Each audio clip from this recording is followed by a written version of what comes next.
dowladda Turkiga ayaa qalab militari oo casri ah waxay geysay gudaha Soomaaliya iyadoona ujeedkan uu yahay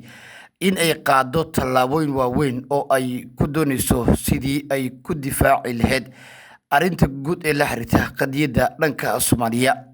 Saraakiil iyo mas'uuliyiin kala duwan ayaa ku waramay in culayska bariga dhexe ka imaanaya kadib markii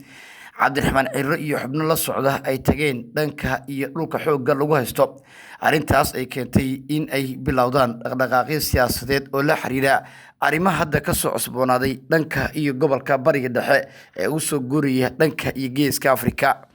Turkiga oo in muddo ka shaqeynayay arrimaha la xiriira tababarka ciidanka Soomaaliya, tayeenta ciidamada, garab istaagga dowladda dhexe federaalka iyo shidaal qodista ayaa markaan doonaya in uu cagabanjariyo xaaladaha isku dayga ah ee Israel ay ka damacsan tahay inay ka sameyso dhanka iyo geeska Afrika. Madaxweynaha Turkiga Rajab Tayyip Erdogan oo la hadlay xubno ka tirsan dowladdiisa waxa uu si toos ah ugu sheegay in xilligan ay socdaan dhaqdhaqaaqyo guud oo la xiriira sidii Turkiga saameyn ballaaran oo midda hadda uu ku leeyahay geeska Afrika inuu ku sii yeesho iyadoona arrintaas ugu gol leeyahay waa Turkiga in la sameeyo dhaqdhaqaaqyo guud oo la xiriira qaabka ugu fudud ee looga hortagi karo isku dayadaasi guud ee la doonayo in lagu kala dhantaalo midnimada iyo wadajirka dhuleed ee Jamhuuriyadda Federaalka Soomaaliya. Saraakiil iyo mas'uuliyiin ayaa tilmaamay in ay socdaan dhaqdhaqaaqyo guud oo la xiriira arrintan iyadoona xubnahan ay intooda badan ay tilmaameen in ay socdaan isku dayadaasi guud ee la xiriira qaabka ugu fudud ee arrintan loo saldhigi karo waa sida ay xubnahani ku doodeen. Mas'uuliyiinta dowladda federaalka iyo Turkiga oo saacado badan ka aamusan safarkii Cirro ee uu ku tegay magaalada Qudus ee xoogga lagu haysto waxay durba bilowday in ay sameeyaan dhaqdhaqaaqyo guud oo la xiriira tallaabada ugu habboon ee arrintaas looga falcelin karo. Mas'uuliyiin ka tirsan dowladda federaalka Soomaaliya ayaa dhankooda waxay ku warameen in tallaabada laga sugayo dowladdu ay noqon doonto mid ficil ah maadaama dhowr jeer oo hore dowladdu cambaareen iyo hadallo afka ay ku soo koomatay taasi oo keentay in aanay waxba iska bedelin marka la eego faragelinta dhuleed ee Soomaaliya lagu hayo.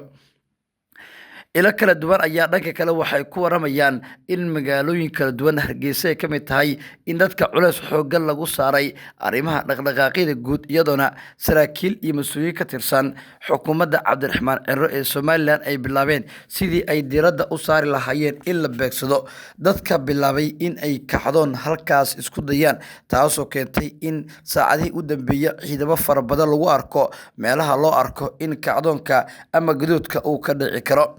ila wareedyo muhiim ah ayaa dhanka kale waxay sheegeen in dowladda Turkigu ay markaan wado in ay qalab casri ah ay keento dhanka iyo Soomaaliya taasoo ka dhigaysa in ay Ankara ay ka shaqeynayso sidii qalab difaac loo raadin lahaa si hawada Soomaaliya loo xiro oo wax walba oo la soo darsi karo maadaama dhinacyada heshiiska ku gaaray dhanka iyo Tel Aviv ay bilaabeen inay sameeyaan dhaqdhaqaaqyo siyaasadeed oo la xiriira arrimaha geeska Afrika.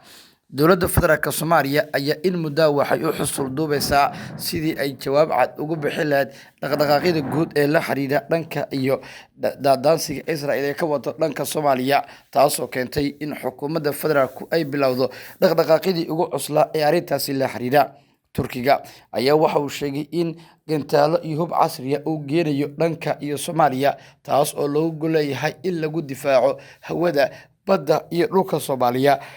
ila wareedyo kala duwan ayaa dhanka kale waxa inoo sheegeen in maalmihii u dambeeyay ay socdeen dhaqdhaqaaqyo iyo abaabul qorsheysan oo dowladda federaalku ay waday taas oo la sheegay in ay noqon karto jawaabta degdega ah ee la siin karo maamulka Cabdiraxmaan Maxamed Cabdullaahi Cirro oo muddooyinkii u dambeeyay ku sifoobay sidii uu u sameyn lahaa cilaaqaad uu la sameynayo dhanka iyo Koonfur isagoona durba arrintaasi u gol leeyahay sidii maamulkiisa u qaadi lahaa tallaabooyin siyaasadeed oo ka dhana dowladda dhexe ee federaalka Soomaaliya.